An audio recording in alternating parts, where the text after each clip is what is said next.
Time now for the Daily Answer, sponsored by Salem Surround on The Answer Now TV. I think it was over the weekend. I got this message from this agitated American who said to me, and I know he's an American because he said in my comments, and it inspired me because I thought it so funny and ironic. Of course, a leftist never sees it this way. When he proclaimed, "I don't have to do anything ICE says. I'm an American." And I just thought, what an interesting flex. Anytime you hear an American say, or anytime you hear a leftist say, "I'm an American," don't you want to laugh in their face? You know what I'm saying, Ed? I don't actually want to hear a liberal ever say, "I'm an American," and thump their chest with pride, because in my opinion, when a liberal says that, it means nothing to them. I'm not convinced a liberal knows what it means to say I'm an American. I don't think they care. They certainly don't care about keeping that a sovereign term to be proud of, do they? They seem to want to diminish and demean and undercut what it means to be an American at every term. And yet, when we have a debate like we're having with immigration and customs enforcement right now, they thump their chest and they say, "I'm an American. I don't have to listen to ICE." You do have to follow the law. You cannot obstruct ICE. You can't. Come on. That's right. You do have to follow the law, of course. But to say you're proud to be an American and then stand in the middle of the street and obstruct the work immigrations and customs enforcement is doing to protect the very meaning of the words you just uttered. Are you proud of the country or aren't you? Does being an American mean something to you or doesn't it? You see, to Donald Trump making America great again and defending our borders and defending your sovereignty as a citizen, that matters to him most. Defending our shores, defending our homeland, making sure we are the strongest, biggest, baddest fighting force, that we're lethal. Peace through strength, of course. Not looking to conquer, not looking to jail, not looking to indiscriminately punish. But yes, looking to flex, reminding people we're strong. This excites people. Republicans don't excite people. People like Pete Hegseth excite people. Down in Texas, on his Arsenal of Freedom tour. Listen to Pete Hegseth, the Secretary of War, talking to some of the military men and women down there. Fort Worth is where he was speaking yesterday. He stopped by in Brownsville and Fort Worth. He went to SpaceX headquarters. He went to Lockheed Martin. It's pretty interesting because we know that in Iran, for instance, SpaceX is being used at present for people on the ground, the protesters, to communicate, because Iran is trying to keep everybody from communicating with the outside world and showing images of what's happening on the ground from the outside world, and Elon is intimately involved in this. So our national defense working with new creative ways in which to help topple these evil regimes without us having to set a foot on the ground in that soil is remarkable. Anyway, here's some of Secretary of War Pete Hegseth, number 24. Distractions and the debris. No more DEI. No more dudes in dresses.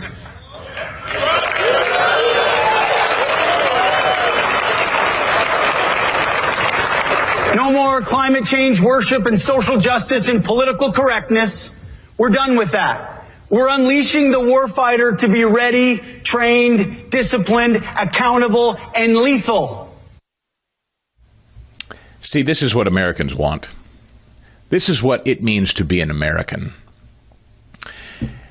If you look at something like President Trump's move on Venezuela and the oil there, it's been widely misunderstood, and it's mocked as some kind of crude oil grab or short-term tactic. And it is neither. What we're watching, of course, is leverage. It's leverage used deliberately as a national strategy. Trump has always thought in terms of leverage, always. Long before politics, while building a real estate empire, he learned a very simple truth. Power comes from eliminating your own weaknesses while exposing your opponent's dependencies. Control the pressure points, and negotiations change.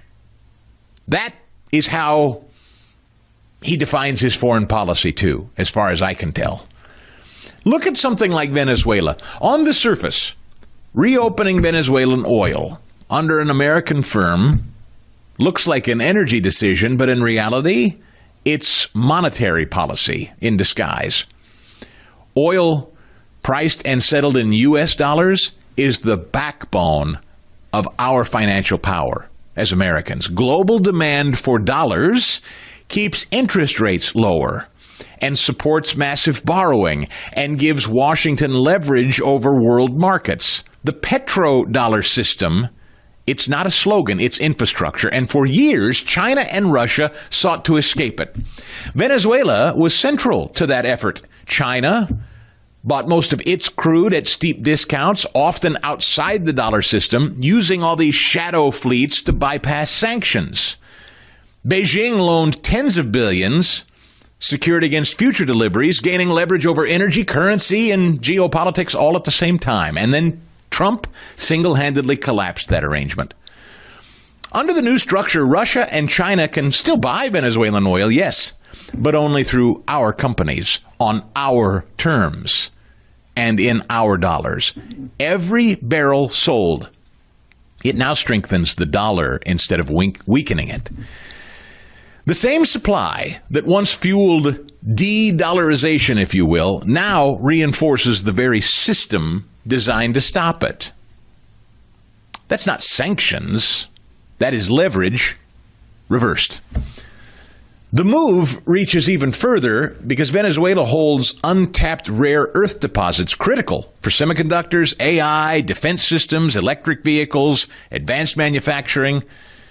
China dominates rare earth processing today because it locked up supply early and turned dependency into pressure. Trump understands dependency as weakness. It is. We cannot be dependent. So instead of reacting later, he's closing future pressure points now. And that very same logic explains what we were just talking about in Greenland. Greenland is not about vanity. It's not about preening. It's not about conquest or prestige. It's about control. Control of Arctic shipping lanes, control of missile defense geography, control of energy access, rare earth resources. As the ice retreats, new routes are opening, and whoever governs them influences global trade, energy flows, supply chain stability, all of it. And that influence is not abstract, folks. It shows up as higher or lower prices for you and me at the checkout line. So if you leave something like Greenland ambiguous, you're surrendering leverage. Securing it removes yet another vulnerability. Tariffs sit at the very center of this philosophy. It's a rebalance of trade, and it makes dependence costly, and it makes our domestic production attractive. It brings investment and jobs back home, addressing decades of offshoring that hollowed out our manufacturing. Tariffs also create what? More leverage to negotiate. Countries have to choose between paying duties or building factories here. Seen together, these moves from a single system, all in one, tariffs rebalancing trade, protecting jobs, oil protecting the dollar, minerals protecting industry, geography protecting security. You see it? Trump does. Each one of these things reduces dependence. Each one of these things increases options. Each one of these things forces adversaries to negotiate from weaker positions. By the way, they're all weaker as they negotiate with us. This is the opposite of chest thumping and recklessness. It's long-term risk management. It's business. For decades, America accumulated vulnerabilities and trade imbalances, supply chain dependence, currency exposure, unsecured sea lanes. And it was called globalization. Well, Trump saw all that as a vulnerability. He saw it for what it was. Leverage. Frittered away. Well, now he's taking back that leverage. Leverage is not a short-term strategy, any more than the Louisiana Purchase was short-term strategy or purchasing Alaska. The media prefers to portray Trump as impulsive because the alternative is uncomfortable. admitting that he understands power structurally, not rhetorically. Leverage is not domination, it's freedom. For full shows, live and on demand, it's Salem News Channel. Stay informed anytime, anywhere with the Salem News Channel and 9:30 a.m. TheAnswer.com. This has been The Daily Answer, sponsored by Salem Surround on The Answer Now TV.